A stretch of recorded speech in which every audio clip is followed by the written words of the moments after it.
علی بھی آج کا آخری سوال، کیا اسلامی تعلیمات کی روشنی میں کسی کے سامنے جھک کر اسے سلام کرنا جائز ہے؟ دیکھیں یہ مشکل سوال ہے، ہاں یا نہ میں جواب نہیں دیا جا سکتا۔ ایک ورڈکٹ لے لیں کہ اتنا جھکنا کسی کے سامنے کہ آپ کے ہاتھ گھٹنوں تک پہنچ جائے، یہ تو حرام ہے، کیونکہ اتنی تعظیم صرف اللہ کی جا سکتی جو ہم رکوع میں کرتے ہیں، سبحان ربی العظیم۔ البتہ کسی کے سامنے عاجزی کے طور پر، اس کی سامنے عاجزی نہیں، وہ اللہ کے سامنے ہی ہو رہی ہوتی ہے، یعنی کسی کو رسپیکٹ دینے کے لیے اپنے کندھوں کو ڈھیلا کرنا، نرم کرنا، جھکانا، اس کا قرآن میں حکم ہے ماں باپ کے حوالے سے۔ دیکھیں نا سورہ بنی اسرائیل میں جہاں پہ اللہ تعالیٰ نے 10 کمانڈمنٹس ارشاد فرمائی ہیں، اعوذ باللہ من الشیطان الرجیم، وَقَضَىٰ رَبُّكَ أَلَّا تَعْبُدُوا إِلَّا إِيَّاهُ، اور تمہارے رب نے یہ بات طے کر دی تھی کہ مت پوجنا کسی کو سوائے اس کے، وَبِالْوَالِدَيْنِ إِحْسَانًا، اور ماں باپ کے ساتھ احسان کرنا، اِمَّا يَبْلُغَنَّ عِندَكَ الْكِبَرَ، اگر وہ پہنچ جائیں تمہارے پاس اس حال میں کہ وہ بوڑھے ہوں، أَحَدُهُمَا أَوْ كِلَاهُمَا، ان میں سے کوئی ایک یا وہ دونوں، فَلَا تَقُلْ لَهُمَا اُف، تو ان کو اف بھی نہ کہنا، وَلَا تَنْهَرْهُمَا، اور ان دونوں کو مت جھڑکنا، وَقُلْ لَهُمَا قَوْلًا كَرِيمًا، اور ان کے ساتھ بات نرمی سے کرنا، وَاخْفِضْ لَهُمَا جَنَاحَ الذُّلِّ مِنَ الرَّحْمَةِ، اپنے کندھے عاجزی کے ساتھ ان کے سامنے جھکا کے رکھنا، وَقُلْ رَبِّ ارْحَمْهُمَا كَمَا رَبَّيَانِي صَغِيرًا، اور ان کے لیے دعا کرنا کہ اللہ ان دونوں پر رحم فرما جس طرح بچپن میں انہوں نے مجھے پالا تھا۔ تو اللہ نے کہا اپنے عاجزی کے ساتھ اپنے کندھے ان کے سامنے جھکا کے، یعنی اکڑنا نہیں ہے، یوں سر جھکانا، کندھے کا جھکنا، لیکن حد رکوع تک نہ جھکا جائے۔ ایون اگر آپ نے ہاتھ بھی چومنے ہیں تو ہاتھوں کو اوپر لے کے آئیں گے چومنے کے لیے، یا خود نیچے بیٹھ جائیں چومنے کے لیے، حد رکوع نہ جھکنا ہو۔ جامعہ ترمذی میں حدیث ہے، جس شخص کی یہ خواہش ہو کہ لوگ اس کے سامنے کھڑے ہوں تعظیم کے لیے، وہ شخص اپنا مقام دوزخ میں دیکھ لے، والعیاذ باللہ تعالی۔ اور جامعہ ترمذی میں حدیث ہے، انس ابن مالک کہتے ہیں ہم میں ایک ایسی شخصیت تھی جسے ہم ہر چیز سے بڑھ کر محبوب جانتے تھے، لیکن جب وہ ہم میں آتے تھے ہم ان کے استقبال میں کھڑے بھی نہیں ہوتے تھے، کیونکہ ہمیں پتہ تھا کہ وہ اس بات کا برا مانتے ہیں، اور وہ محمد رسول اللہ تھے صلی اللہ علیہ وآلہ وسلم۔ لیکن اس کا ایک دوسرا پہلو بھی ہے، اگر کسی شخص کے دل میں یہ خیال نہیں کہ لوگ اس کی تعظیم کے لیے کھڑے ہوں، اور لوگ اس کو تعظیم دینے کے لیے کھڑے ہوتے ہیں، تو لوگوں کا کھڑا ہونا جائز ہے، بشرطے کہ وہ لوگوں سے ڈیمانڈ نہ کرے۔ جیسا کہ صحیح بخاری میں آتا ہے کہ سعد ابن معاذ زخمی تھے، جب وہ گدھے پہ سوار ہو کے آئے بنو قریظہ کا وہ مسئلہ سالو کرنے کے بعد، تو نبی علیہ السلام نے بنو قریظہ کے لوگوں سے کہا کہ اپنے جو ہے نا وہ سردار کے لیے کھڑے ہو۔ اب بعض لوگ کہتے ہیں کہ وہ کے لیے کھڑے ہونے سے مراد یہ ہے کہ مطلب اس کو کھڑے ہو کر تو وہ گدھے سے نیچے اتارو، ٹھیک ہے، تو لیکن اکثر کئی موقف ہے کہ نبی علیہ السلام نے رسپیکٹ کے طور پہ یہ بات کی۔ اسی کے تحت میں سمجھتا ہوں کہ ٹیچر کے لیے اگر اسٹوڈنٹ کھڑے ہوتے ہیں، باس کے لیے سب آرڈینیٹس کھڑے ہوتے ہیں، امتحان ان لوگوں کا ہے جن کے سامنے لوگ کھڑے ہو رہے ہیں کہ وہ خود نہ کسی کو کھڑے ہونے دیں، وہ کہہ دیں کہ نہ کھڑے ہو، منع کر دیں۔ اگر نبی علیہ السلام منع کر سکتے ہیں تو ان سے بڑھ کے کس کی مخلوق میں عزت ہے؟ آپ کو کس چیز کی اکڑ ہے کہ آپ کسی کو منع نہ کریں؟ مجھے ڈاکٹر ذاکر نائک کا یاد آیا، وہ کہتے ہیں میں ایک ایئرپورٹ پہ اترا تو وہاں پہ کوئی ایک ایجڈ خاتون تھی، ہندو نا، تو ہندوؤں کی تو آپ پتہ ہے وہ رسپیکٹ میں وہ جا کے پاؤں کو بھی ہاتھ لگا لیتے ہیں، تو ڈاکٹر ذاکر نائک کو وہ دور سے کہتی ہے کہ آپ تو بھگوان ہیں، وہ تو یعنی کسی کی جب تعریف کرنی ہوتی ہے تو کہتے ہیں بھگوان ہو، تو اس سے مراد وہ اللہ نہیں لے رہے ہوتے، یعنی وہ کہ اللہ کی صفات کا مظہر ہو۔ ظاہر ہے کہ ڈاکٹر ذاکر نائک کی بہت بڑی کنٹریبیوشن ہے اس حوالے سے کہ انہوں نے ہندوازم میں بھی کافی حد تک جو غلط چیزیں تھیں ان کے سامنے ایکسپوز کی، اور ان کی تعلیمات جو توحید پر مبنی تھی ان کے اوپر اشکار کی، سملیرٹیز بٹوین ہندوازم اینڈ اسلام۔ تو ڈاکٹر ذاکر نائک کہتے ہیں میں نے اس کو منع کیا، یار مجھے کیوں مروانے لگی ہے یہ؟ میں نے کہا کہ بی بی اللہ کے سوا کسی کے سامنے نہیں جھک سکتے۔ میں سوچ رہا تھا کہ یار یہاں تو پیروں کے سامنے مسلمان جھکتے ہیں تو وہ خوش ہوتے ہیں. اب ایک ہندو آ کے کسی پیر کے آگے گر جائے تو وہ تو پیر کو تو رات کو خوشی سے نیند نہیں آئے گی کہ جناب میں نے اس کو اپنے سامنے گرا لیا ہے, کیونکہ اس پیر کو تو اللہ کا تعارف نہیں ہے. تو جس کو اللہ کا تعارف ہے اور جسے پتہ ہے کہ میں ایک گندے قطرے کی پیداوار ہوں, تو میری تو کوئی حیثیت ہی نہیں ہے, تو وہ اللہ کی شناخت ہوتے ہوئے وہ اپنے اندر یہ اکڑ لا سکتا ہے کہ وہ اپنے سامنے لوگوں کو جھکانا شروع کر دے. یہ اسی لیے لوگوں کے اندر یہ تکبر آتا ہے اور لوگوں کو جھکنے پہ مجبور کیا جاتا ہے کہ وہ اصل میں اللہ کی شناخت سے آری ہوتے ہیں. یہاں پہ آپ دیکھ لیں کئی ایک یوٹیوب پر ویڈیوز نہیں آپ نے دیکھی ہیں, سیدھے آ کے پیروں کے قدموں میں گرتے ہیں, ٹھیک ہے نا جی, جا کے پاؤں کو بوسہ دیتے ہیں, پھر ماتھا بھی رکھ دیتے ہیں. اچھا وہ یہاں پہ لوگ کہہ رہے ہوتے ہیں دیکھیں نہیں جی صرف بوسہ دیا ہے ماتھا نہیں لگایا. سر اسلام میں ٹو باؤ ڈاؤن کسی کے سامنے بھی یہ حرام ہے, یہ سجدہ ہی ہے جی. صحیح بخاری اٹھا کے دیکھیں, جب سواری پہ نبی علیہ السلام قرآن پڑھ رہے ہوتے تھے تو سر کے اشارے کے ساتھ سجدہ تلاوت کرتے تھے. اس میں یہ نہیں تھا کہ آپ سر جا کے کوہان پہ لگا دیتے تھے. کسی کے سامنے جو ہے وہ حد رکوع جھکنا, یہ صرف اللہ تعالیٰ کا پروٹوکول ہے. تو اگر کوئی شخص کسی کے پاؤں چومنے کے لیے اس کے سامنے یوں جھکا ہے, چاہے اس نے ماتھا نہیں بھی لگایا, باقی اس نے وہ کہتے ہیں دیکھیں ماتھا نہیں لگا تو جب تک 7 عذاب پورے نہیں ہوں گے. آپ کے پورا کرنے والے بھی قبروں پہ ہزاروں لوگ ہیں, جائیں ان کو تو منع کریں نا. To cut the story short, وہ 7 پورے بھی کر رہے ہیں.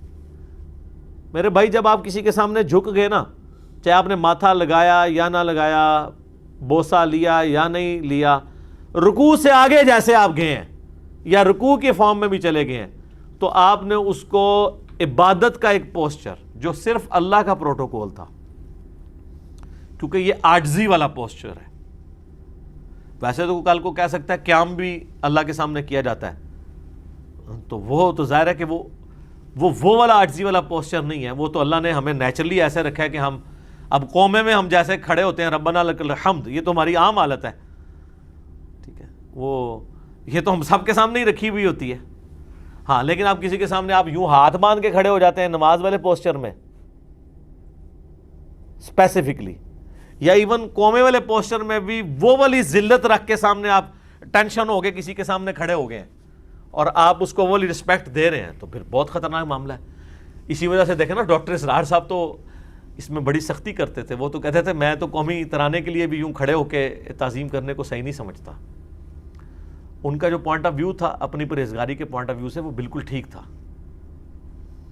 لیکن ہمارا پوائنٹ آف ویو یہ ہے کہ اگر آپ غیر اللہ کے سامنے اس طرح کھڑے ہو رہے ہیں اور وہ آپ سے تعظیم نہیں کروا رہا اور آپ کے ذہن میں کوئی اس طرح کی تعظیم والا معاملہ نہیں ہے, تو اس پہ شرعی فتویٰ نہیں لگے گا. بچنے میں پھر بھی بہتری ہوگی.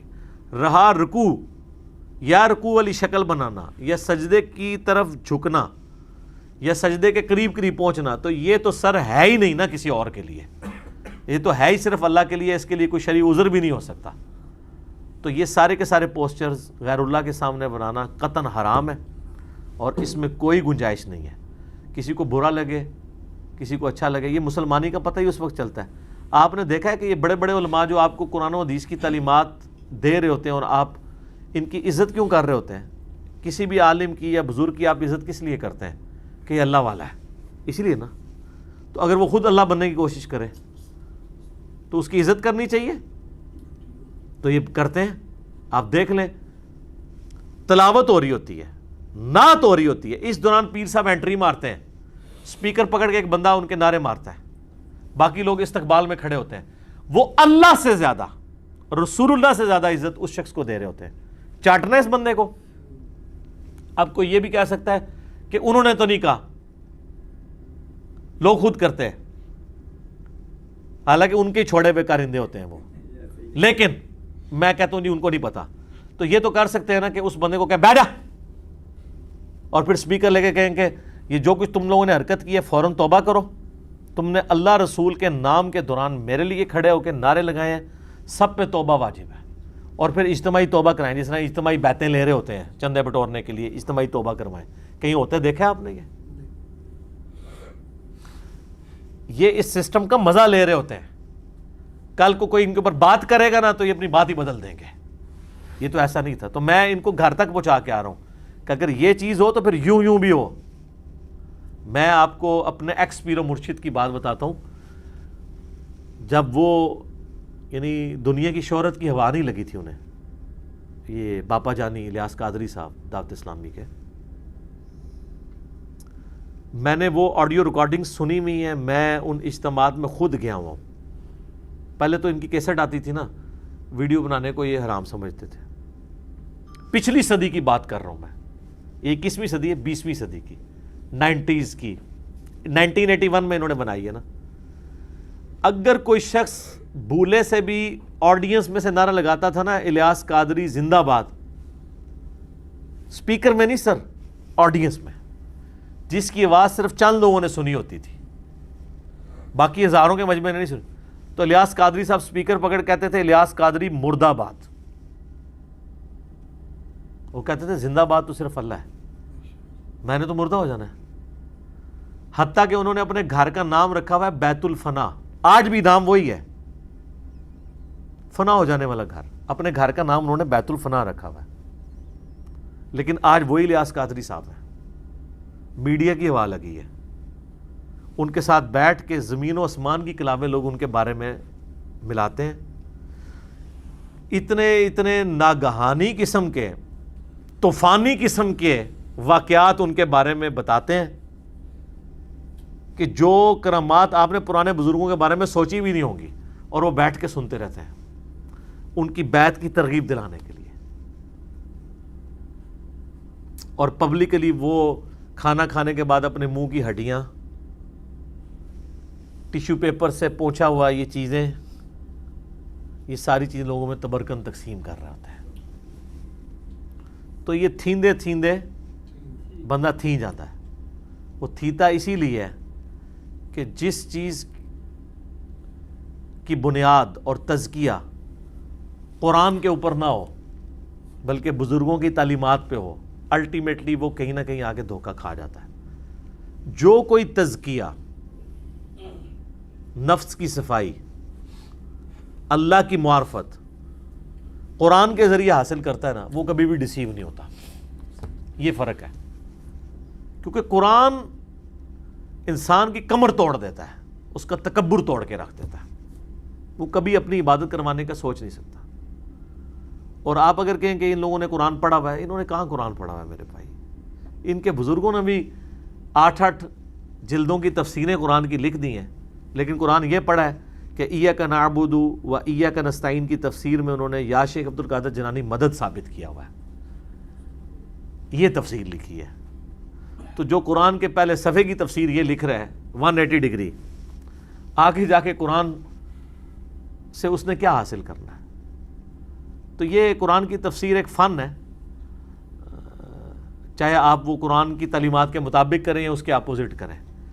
اس کا پریکٹیکل لائف سے کوئی تعلق نہیں کہ کسی شخص کی زندگی میں قرآن آتا ہے یا نہیں آتا. اس لیے آپ دیکھتے ہیں کہ وہ ڈاکٹر اسرار صاحب فرمایا کرتے تھے کہ ہماری ینگ جنریشن ہمارے علماء اور بزرگوں کا کردار جب دیکھتی ہے نا تو دین سے متنفر ہو جاتی ہے. اس لیے کہ وہ کہتے ہیں کہ ہم نے دین پہچان کے کیا لینا ہے. جو دین کے گرو ہیں, جنہوں نے دین جو ہے وہ ٹن و ٹن پیا ہوا ہے, ان کا کردار تو یہ ہے کہ یہ دنیا کے کتے بنے ہوئے ہیں. اور کتے کی مثال بری نہیں, قرآن میں بلعام بن باورا ایک عالم سو جو دنیا دار بن گیا تھا, اس کی مثال اللہ نے کتے کی بیان کی ہے, سورۃ الاعراف آیت نمبر 175.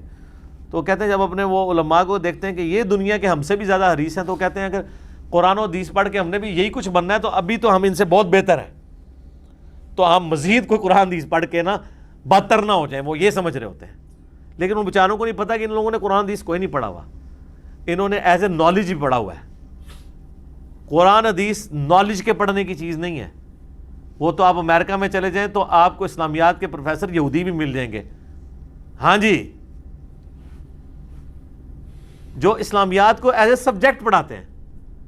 سر اگر ایک مسلمان میتھمیٹیشین سائنٹسٹ ہو سکتا ہے تو ایک غیر مسلم اسلامیات کا بھی پروفیسر ہو سکتا ہے. مسلمانوں میں کئی ہیں جن کو کمپیریٹیو اسٹڈی کا پتہ ہے, تورات میں, انجیل میں, کیا لکھا ہوا ہے. تو ایز اے نالج ہے نا, وہ یہ تو نہیں کہ وہ تورات انجیل کو پریکٹس کر رہا ہے.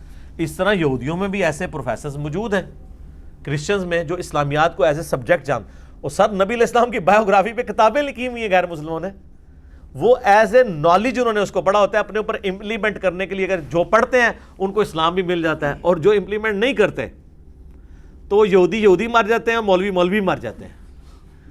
اسلام کی ایسن تک وہ پہنچنے میں ناکام ہوتے ہیں, کیونکہ قرآن و سنت کی تعلیمات وہ نہیں ہیں جو صرف نالج کے لیے پڑھی جائیں.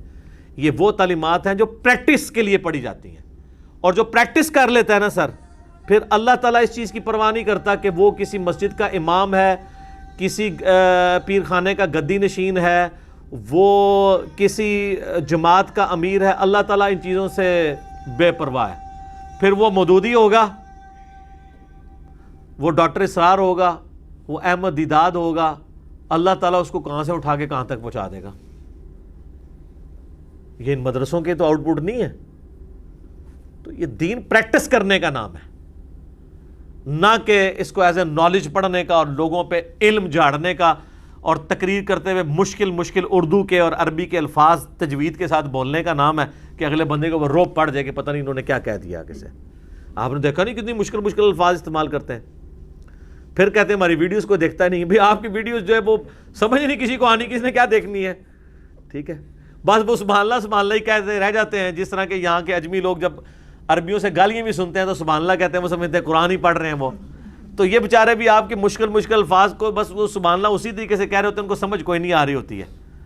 تو پہلے تو جلسوں میں ان کے بیٹھنا مجبوری تھی کہ آپ بریانی کھلا دیتے تھے, شیرنی کھلا دیتے تھے, لیکن یوٹیوب پہ تو کسی کی کوئی مجبوری نہیں ہے کہ وہ, ہاں کوئی یوٹیوب پہ ایسا سلسلہ شروع ہو جائے کہ جو بھی ایک دفعہ کسی مولوی کی تقریر دیکھے تو ایک بریانی کی پلیٹ آٹومیٹکلی جو ہے وہ اس کے گھر پارسل پہنچ جائے گا, تو پھر ویورشپ ان کی بڑھ سکتی ہے. تو لوگ تنگ آئے ہوئے ہیں. جمعے کے خطبوں میں بھی دوسری تقریر پہ پہنچتے ہیں, 11ویں کے اوپر یا عام اصالہ ثواب کی مجالس کے اندر لوگ اس لیے آتے ہیں کہ وہاں پہ کھانا ہوتا ہے, اور اس میں بھی آپ دیکھیں افطاریوں کے موقع پہ بھی اکثر آخری 5-7 منٹ میں لوگ آ رہے ہوتے ہیں. تقریروں سے کسی کا کیا لینا دینا ہے. اور یہ لوگ کہہ رہے ہیں ہم اسلام کی خدمت کر رہے ہیں. وہ آپ سے خدمت لینے کے لیے عوام ہی تیار رہی ہے, آپ کون سی خدمت کر رہے ہیں.